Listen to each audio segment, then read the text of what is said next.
जिस तरह अली तरीन साहब ने कहा कि शायद बोर्ड में लोग ही बहुत कम है, ह्यूमन रिसोर्स की कमी है बोर्ड में। क्या ह्यूमन रिसोर्स की कमी है, बंदे बहुत कम है उनके पास। अच्छा अच्छा, ये कब हुआ? उन्होंने कहा कि 3 लोग ही सारा पीएसएल चला रहे हैं। अच्छा अच्छा, ये आप कह सकते हैं। हाँ, जिस तरह अली तरीन साहब ने कहा कि शायद बोर्ड में लोग ही बहुत कम है, ह्यूमन रिसोर्स की कमी है बोर्ड में। क्या? ह्यूमन रिसोर्स की कमी है, बंदे बहुत कम है उनके पास। अच्छा अच्छा, ये कब हुआ? उन्होंने कहा कि 3 लोग ही सारा पीएसएल चला रहे हैं। अच्छा अच्छा, ये आप कह सकते हैं। हाँ, तो वो 3-4 लोग चला रहे हैं, 3 बंदे लोग कम ही सामने हैं, बाकी पीछे बहुत से लोग हैं। अच्छा तो शायद इस वजह से वो चीज़ें नहीं हो पा रही।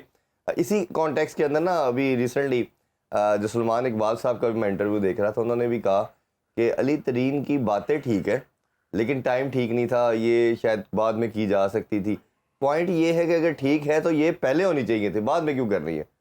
जब आपका ब्रांड आ रहा है, आपका इवेंट आ रहा है, तो अगर बातें सारी ठीक है और अब फ्रेंचाइज वालों की पीएसएल से 3-4 मंथ पहले कंसेक्टिव मीटिंग शुरू हो जाती है, तो ये तो सारी बातें आपको बैठ के आपस में करनी चाहिए थी कि इसको लार्जर देन लाइफ कैसे बनाना है।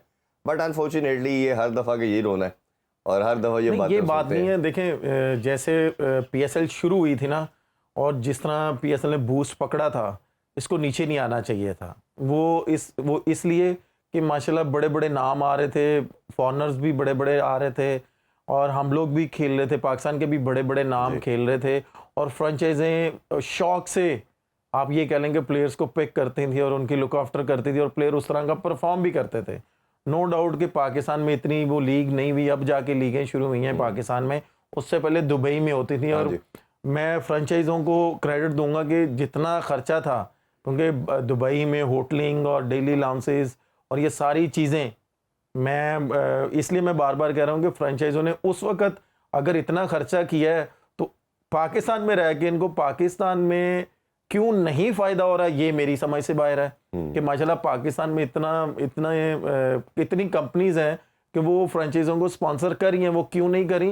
कि जैसे आपने और मैंने एक चीज़ बोल रहे हैं कि भाई क्रिकेट ऊपर नहीं जा रही, हाई स्कोरिंग मैच नहीं हो रहा। हाई स्कोरिंग तभी होगा ना मैच कि आपकी विकेटें अच्छी होंगी, आपको तभी वो स्पॉन्सरशिप तभी आती है ना, हाई क्वालिटी प्लेयर आपके होंगे, हाई क्वालिटी प्लेयर्स होंगे, स्पॉन्सरशिप तभी आएगी ना कि अगर मैंने आपको स्पॉन्सर किया, मेरी चाहे जैसी मर्जी कंपनी है, अगर मैं एक ऐड कर रहा हूं, उस पे मैं 3 करोड़ रुपए लगा रहा हूं, वो टीवी पे चलना है 10 सेकंड का, तो अगर मैं आपकी टीम पे मैं अगर स्पॉन्सर करता हूं, अगर मुझे आपकी टीम को 30 करोड़ रुपया भी देना पड़े, तो मैं हंस के दूंगा कि मैं भाई अगर 3 करोड़ रुपया लगा रहा हूं 10 सेकंड का, तो भाई अगर वो मेरा लोगो लगना है, अगर मुझे 50 करोड़ रुपया भी देना पड़े, वो मुझे एक महीने में वो 3.5 घंटे टीवी पे रहना है। बड़े से बड़े प्लेयर ने वो शर्ट पहननी है, छोटे से छोटे प्लेयर ने पहननी है, क्योंकि वो शर्ट आप ले भी सकते हैं, आप उनकी पिक्चर भी ले सकते हैं। मैं अगर मैंने आपको स्पॉन्सर किया हो, मैं बोलूंगा कि यार मुझे शाहिद अफरीदी की पिक्चर चाहिए, उसने ये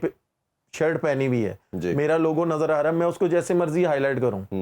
तो इस तरह ही होता है। लेकिन क्या है कि हमारे हाई स्कोरिंग मैच नहीं हो रहे, बड़े नाम नहीं है हमारे पास पाकिस्तान में, क्योंकि ये लीग चलती है, जो भी लोकल लीग होती है ना, उसके लोकल प्लेयरों पे ज्यादा चल रही होती है। अब आप ये देखें, हमने ये वाली बात तो बहुत कर ली है, अगर मैं अब क्रिकेट की बात करूं तो शायद आप मेरे से इत्तेफाक करें कि न्यूजीलैंड में जो प्लेयर खेल के आए हैं, ठीक है, वो इस कंडीशन में, चाहे मैं कह रहा हूं कि विकेट, मैं भी कह रहा हूं यार विकेट जैसी भी थी, तो यार हमारे पाकिस्तानी प्लेयरों पे फिर वो थोड़ा सा मुश्किल टाइम आया, फिर हमारी पाकिस्तान की जो पूरी बैटिंग थी वो फिर एक्सपोज होगी, वो सारी कराची की तरफ से खेल रही थी।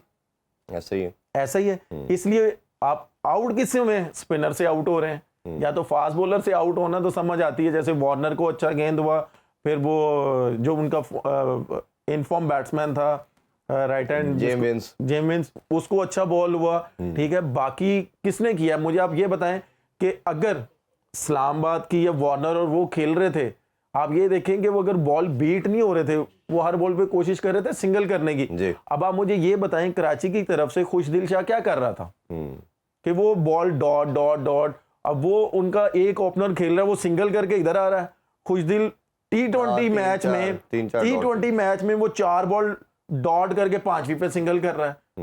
ये कहाँ की क्रिकेट हो रही है? ये हमने साउथ शकील के हवाले से भी बात की थी, अभी भी यही बात करेंगे। आप मिडिल ऑर्डर खेल रहे हो भाई, अगर आप पे थोड़ा सा आ गया है, रिस्पॉन्सिबिलिटी आ गई है, आपको हमेशा आसान कंडीशनों में बारी मिली है, तो भाई अगर थोड़ी सी रिस्पॉन्सिबिलिटी आ गई, मैं ये नहीं कह रहा ना आपकी टीम ये रिक्वायर्ड कर रही है आपसे। आपने देखा होगा रवि बपारा का क्या रिएक्ट था जब उस पर कैमरा पड़ा था कि भाई उसने ये तो नहीं बोला कि जाके भाई तुम दाबड़ कुट लगा दो, उसने यही बोला होगा ना कि जाके स्ट्राइक रोटेट करो। कप्तान ने भी बोला होगा यार हर ओवर में आप 4-5 बॉल डॉट कर रहे हो तो भाई आप कैसे, आप कमेंटेटर भी बोल रहे थे कि भाई अगर 150 या 160 हो जाएगा तो इस्लामाबाद के लिए मुश्किल हो जाएगा। ऐसा ही तो खुशदिल शाह क्या कर रहा है कि यार वो इस तरह की प्रैक्टिस कर रहा है। न्याजी आया है, हाँ। न्याजी साहब भी माशाल्लाह इस तरह। हमने ये बात बारहा की है कि क्रिकेट के अंदर ये हम डिस्कशन करते जा रहे हैं और बावर करवा रहे हैं कि 2 माइंडसेट होने चाहिए।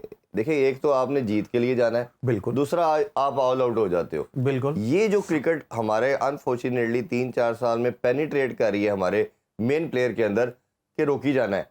मैं चैंपियन ट्रॉफी की अगर जिक्र करूँ तो पहला मैच हम न्यूजीलैंड से आ रहे हैं 162 डॉट बॉल खेली पाकिस्तान ने, दूसरा इंडिया से मैच खेल रहे हैं 150 डॉट बॉलें खेली आपने।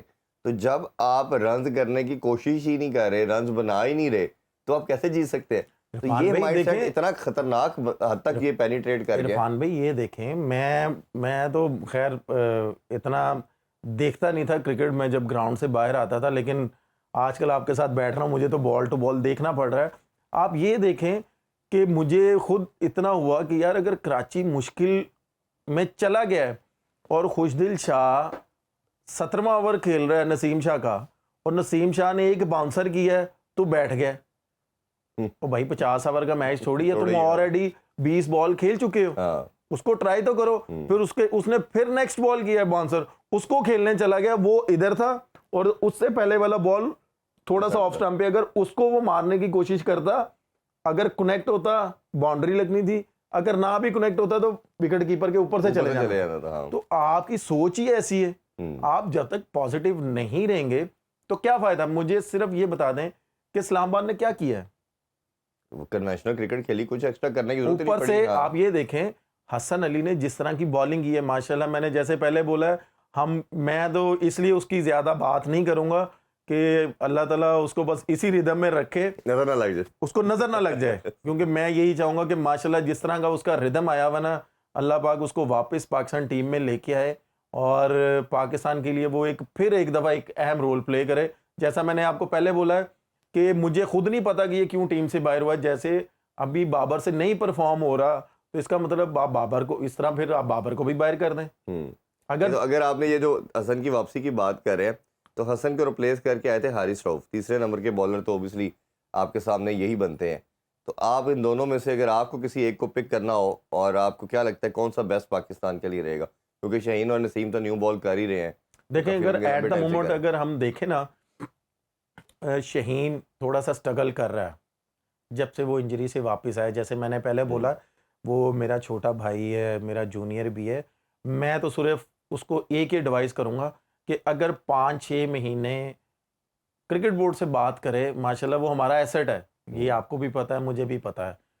5-6 महीने वो अपनी पूरी रिकवरी करे, ठीक है, अपनी इंजरी पूरी रिकवर करे, ट्रेनिंग करे, उसके बाद वो आएगा ना तो वो ज़्यादा लंबा खेलेगा। अगर इस टाइम वो अगर खेलता जाएगा ना तो ये मैं आपको बता दूं कि उसके लिए 2 टूर अगर उसने कर लिए, अल्लाह ना करे उससे ना परफॉर्म हुआ ना, तो उसके लिए बहुत ज़्यादा मुश्किल हो जाएगी आगे वाली क्रिकेट।